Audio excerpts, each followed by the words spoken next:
Hello everyone and welcome to my Bold and Beautiful Today update channel. I hope everyone is having a wonderful day. Before we begin, please hit the subscribe button and give this video a thumbs up. Carter reveals the showdown winner to Ridge, who also finds out his father is dying. Moment on the Bold and the Beautiful. Katie gives Luna advice. Donna worries when Eric becomes agitated. Ridge is told his pater is dying. In the design office, RG says, "I am sorry, Mama." He explains that he wanted to tell her, but Granddad claimed he didn't want anyone to know.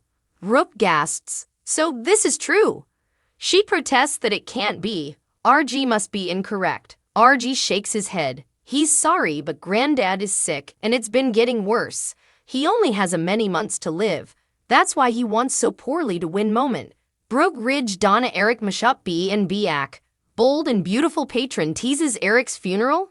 It's going to be very emotional. In the exchange, Donna thinks Eric must be tired. He insists he's agitated and fired up. He's sure he vented out every piece and cachinations. "I suppose I beat Ridge." He walks out and an overwhelmed Donna sits and fights back gashes. Katie comes in with a stint of buyers and also leaves again. Luna stays before and tells Donna, "It was remarkable, wasn't it?" Donna says it was, but they still don't know if Ridge or Eric won. In the main office, Carter tells Ridge that it was near, but one developer was victorious. Ridge realizes that he's not going to tell him. He pressures that if they are going to move forward with this company, it's got to be with him. "So what do we have?" Carter relents and hands Ridge the paper. Ridge says, "There it is. I won. I beat my pater." Carter, Ridge, B and B in the exchange. Eric tells Donna, Katie, and Luna they should have heard the results by now. Donna's sure Ridge is just licking his injuries. Luna tells Katie how stupendous it was to be part of this, but you were like a machine. Katie says RJ deserves a little bit of the sparkle too. You really watch about him. Luna nods and looks at Donna. Katie suppositions she knows about Eric. Luna confirms that RJ commended in her. He feels really shamefaced about not telling his parents, especially his father. Katie, Luna, Y and R in the design office. Brooke rolls, but tells RG that Ridge won't detest him for not telling him. "You can't keep this a secret. You've got to tell your father. He deserves to know about his pater." "Okay." RG nods and they embrace. RG says, "I am sorry, Mama." In the main office, Carter congratulates Ridge, who wants to be the one to tell his father that he lost. Just also Brooke and RG come in. Brooke asks Carter to give them a nanosecond. He exits. Ridge says he was about to go talk to his pater about the fashion show.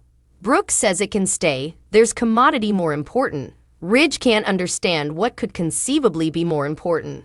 "I won." He wants to tell his pater and see what he has to say. RG hollers, "No." Brooke urges her son to just tell him. RG blurts, "I am sorry. I am sorry, Dad. Granddad's dying." Brooke, RG, Ridge, B and B in the exchange. Katie tells Luna that she can see the risk this is taking on RJ. "He's going to need your support over the coming many months. Eric's presence has always been a given. I can't imagine what it'll be like without him." Luna vows to support RJ. Katie says Eric will know how important they love him. "We'll make sure of it." Across the room, Eric agonizes over why the results are taking so long. What if Ridge wins? What if he pulls it off? He starts coughing as Donna soothes him. In the main office, Ridge exclaims, "Why are you saying these effects?" RG explains that his granddad came to him and asked him to help him design because he was floundering due to these temblors in his hands. Ridge asks how it went from that to dying. RG gashes up that his symptoms got worse. The croaker said it was TAS strokes and he started coughing up blood. Ridge asks why this is the first he's hailed about this. Brooke explains that Eric swore him to secretiveness. RG wanted to tell him, but he didn't want to betray his granddad. This is why he wanted to complete this last collection so bad. Ridge hollers, "Stop!"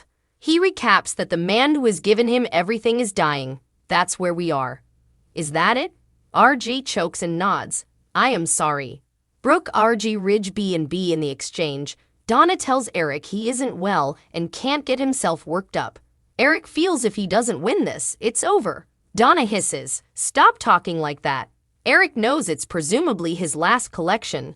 He accepts that, but I just can't stay for the final census. He has to know. He hollers over at Katie to ask if she's heard yet.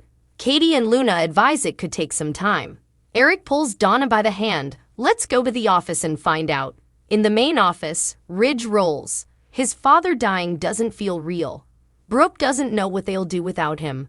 RG explains why he didn't tell him. He just didn't want to let Eric down. Ridge understands and asks how long he has. RG says the croaker claims he only has a many months. Ridge recaps that this is why he worked with his forefather. He wipes down gashes and tells RG he's proud of him.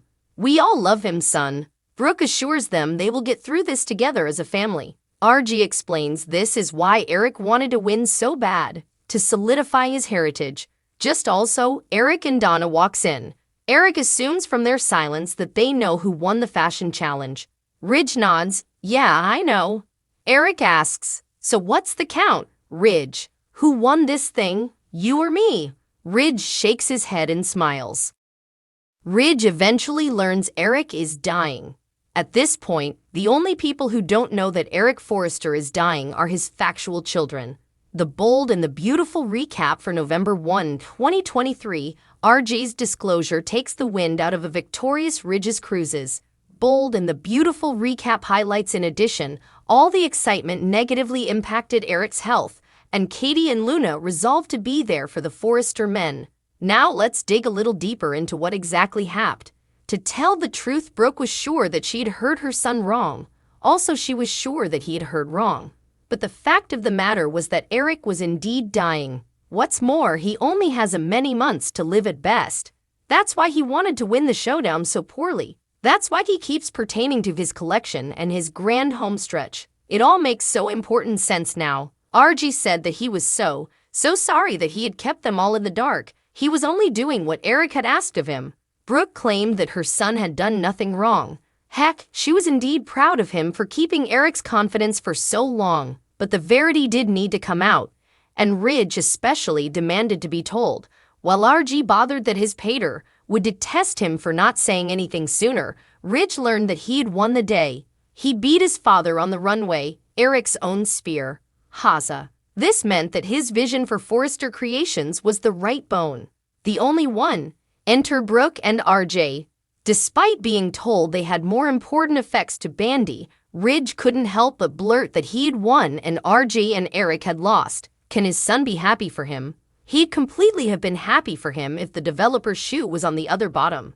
Yes, raved RJ. He was veritably happy for Ridge. But concentrate. Granddad is dying. The words hit Ridge like a ton of bricks. The explanation that followed hit him indeed harder. Why was it that his father, the man who had given him everything, didn't want him to know that he was dying?